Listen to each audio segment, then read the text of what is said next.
Alright guys, TacticalRab back again today. Hope you're doing well and enjoying your day so far. Welcome back to Valorant News and a massive day in the Valorant world yesterday because Tarik, right ahead of the World Championship, joins Sentinels. Yes, as a content creator for now, but he has not ruled out the possibility of returning to competition, saying the drive is still there within him. He wants to go kind of all in on one or the other, but if the team requires a substitute, he will be there ready to step in, and maybe with franchising around the corner, could he potentially return to a full-time playing role? Very much intrigued to your thoughts in the comment section below. Hit the like button if you enjoy, subscribe if you are new as always, I would greatly appreciate it. Really upset the channel on the verge of 24k. And let's crack straight on with things. Firstly, here from Xerxia, of course, we will see in a few minutes time what the bracket is for today, what games are on today at Valorant Champions, and I'll do my pick'ems for the group stages, which probably will go drastically wrong from probably the very first match. But yeah, Xerxia have confirmed that there is a female team on the way. This might indicate, just because the rumors are right now for franchising, that if you want to get involved in franchising for the partnership league going forwards, you need to not only support a professional team, but also a tier 2 team and a female team. So this might indicate the Xerxia are confident, or at least doing this to kind of show some dominance to Riot, that indeed they are interested to do exactly that. This also to mention, because yesterday we said that if G2 gets a North American spot in partnership instead of the European spot,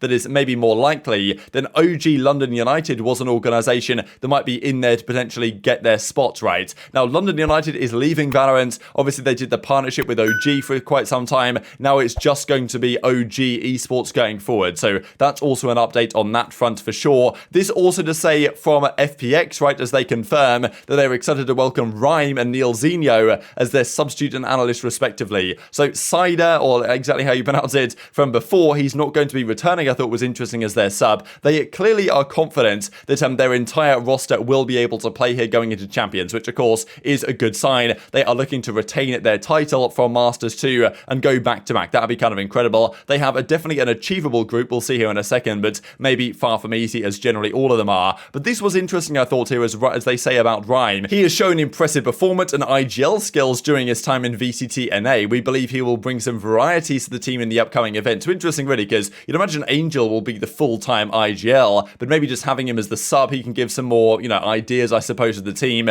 And of course, they've got Neil Zinho as well, former head coach of G2. So some big names that are joining their roster, and now the full roster is like this. So yes, Angel, Artist, ShahZaM, and zyppan being the roster of 5. They've got a sub, they've got a coach, they've got an analyst now. So interesting stuff. They've got a full roster here that, of course, they were expected to at least do rather well. Certainly one of the big favourites for this event. I would argue they probably should be the favourite, but of course we've seen and talked about recently the fact that it's so difficult to stay on top of Valorant because, I mean, look, you win one event, every team in the world is studying everything you did to win that one event, and you've got to keep innovating and adapting going forward if you want to maintain that level of performance. But of course, look, it's a long tournament, it's over a few weeks, so there's good time to warm up and see how the meta plays out, because of course Pearl is a new map here, so that might play a rather big role in how this tournament progresses as well. Let's dive into this Sentinels Tarik thing, because this was kind of incredible, and of course we talked about this yesterday, and actually when I read this for the first time before this whole Tarik announcement came through, I was like,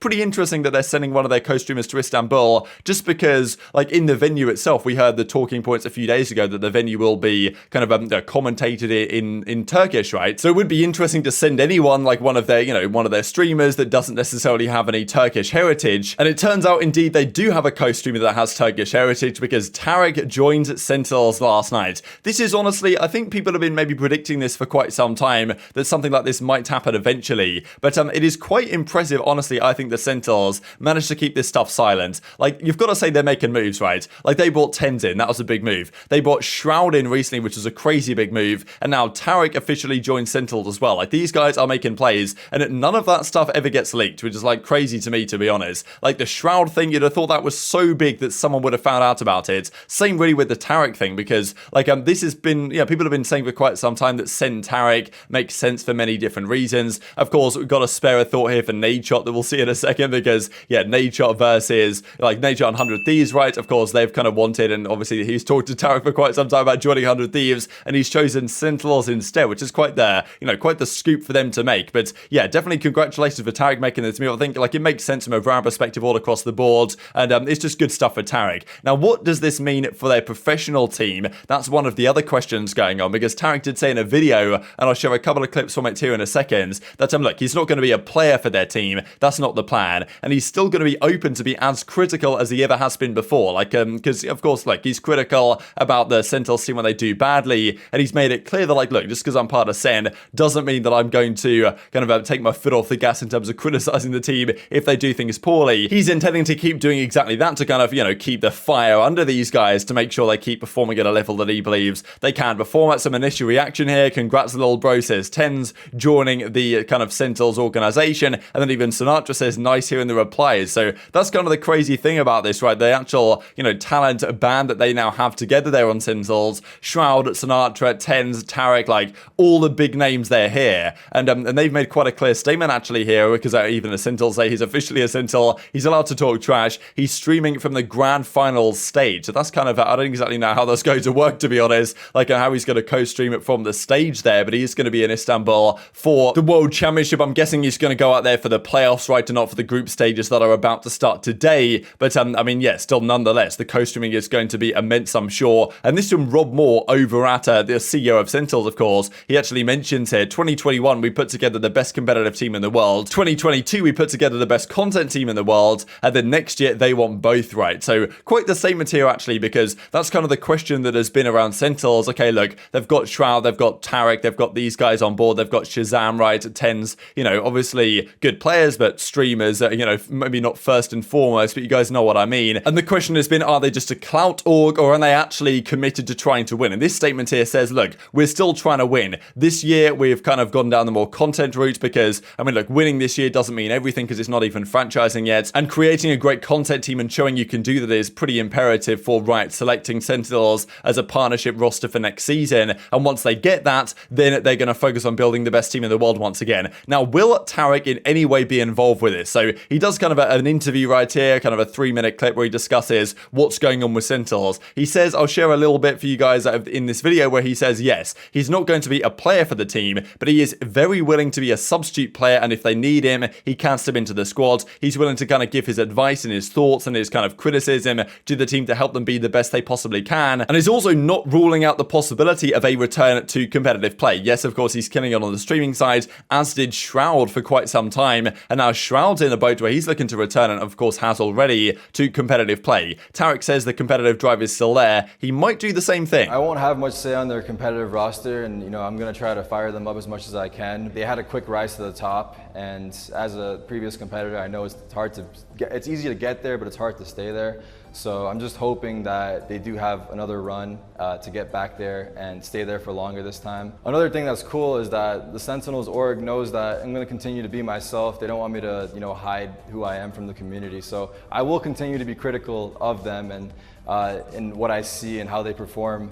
And maybe it'll add a little bit of fire under them to even push them further. Look, if there's a chance that I get a chance to substitute, honestly, I'm totally down. Like, I've still got that competitive nature in me, don't get me wrong, but it's just, I've, you know, put all my eggs, I don't like to diddly-daddle. Like, I want to make sure if I'm doing one thing, I'm straight up in it, but you know, someone hurts their hand, someone's not feeling well, you ring me up and I'll be there. Especially going into partnership right next season, when of course the team could look entirely different. We don't know what's going to happen with Sick, we don't know what's going to happen with TenZ and ShahZaM and dapr and Shroud and Zelsis, right? There's many questions with this roster. Where's Zom's going to go at all, like if anywhere, right? Like all these questions that, you know, Sentinels have to raise. And like, I fully expect Tarik to still be a content creator next season. But if, like, I don't know, he goes to Champions, really gets that itch again to play competitive VALORANT, then maybe he puts in a word to Sentinels, be like, look, you know, I'm your guy for next season, and like, I'm not sure that's going to be the best idea, because as he says, he wants to go all in on one or the other. But I mean, yeah, still quite the world and quite the timeline we live in. Got it, as I said earlier, spare a thought here for NAJOT, because he's wanted NAJOT, well, of course, and Tarik to be part of their organization 100T for quite some time. He's been constantly trying to coax Tarik to do exactly that.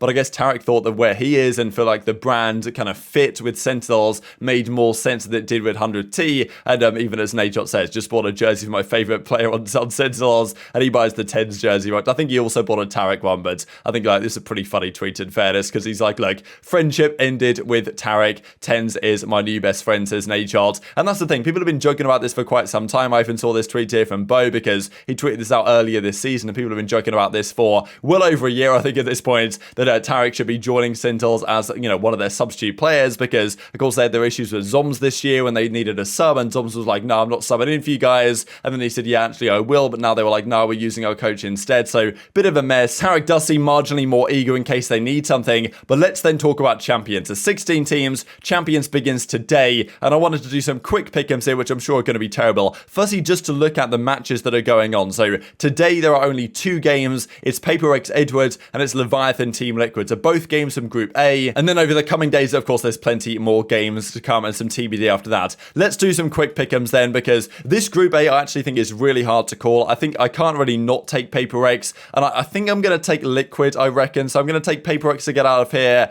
Maybe, like, I think Leviathan and both Edward are so, like, such unknown quantities to me. I really don't know how they're going to perform. So I could see either of these teams making it out of this group, but I think I'm just going to end up taking Liquid and Paper X to be my 2 that will advance. That might be the hardest group to call, though, in my opinion. So then we've got Group B. I think OpTic should beat Boom. I think that Loud should probably beat Zeta, and then, of course, we've got OpTic versus Loud, which is always a spicy one again if this happens, right? Which it probably will, to be honest. Looking at the bracket, at least it's very likely. I don't know what OpTic, like, OpTic aren't so good in groups. So I'm going to take Loud to beat them here, but I'm going to take OpTic to win the decider, whoever they play, probably Zeta, and then, yeah, I'll take OpTic and Loud to get out of this Group B. Then Group C, I think that I can't really look past FPX to make it through. Xset, I think, should beat Xerxia. Crew, I think, will take down Xerxia, and then I think that it'll be, if FPX win this, I think it'll be Crew that win this one. Battle of the Americas, but I can see an FPX Crew getting out of this Group C, and then Group D, I think, is really tough to call, actually. This is one of the most exciting groups, I think. A really good one. Like, I don't know how to predict this one, to be honest. I think I should take DRX over Furia just about. Fnatic probably should beat Thieves on the current form, at least. Then I think I've got to take Fnatic to get through in terms of the first seeds. And then, I don't know, I've got faith that 100 Thieves can make this losers bracket run. I want to take 2 NA teams making it through. Tough for DRX if they go out like this. But those are going to be my pick'ems for now. If I get more than half of them right, I'll be pretty happy. But yeah, Fnatic 100T, FPX Crew, Loud OpTic, and then Paper X Liquid. That's what I'm saying to get through to the last 8. But very much intrigued to your thoughts in the comment section below. Hit the like button if you enjoyed. Subscribe if you're new as always. Take care, and I'll see you next time.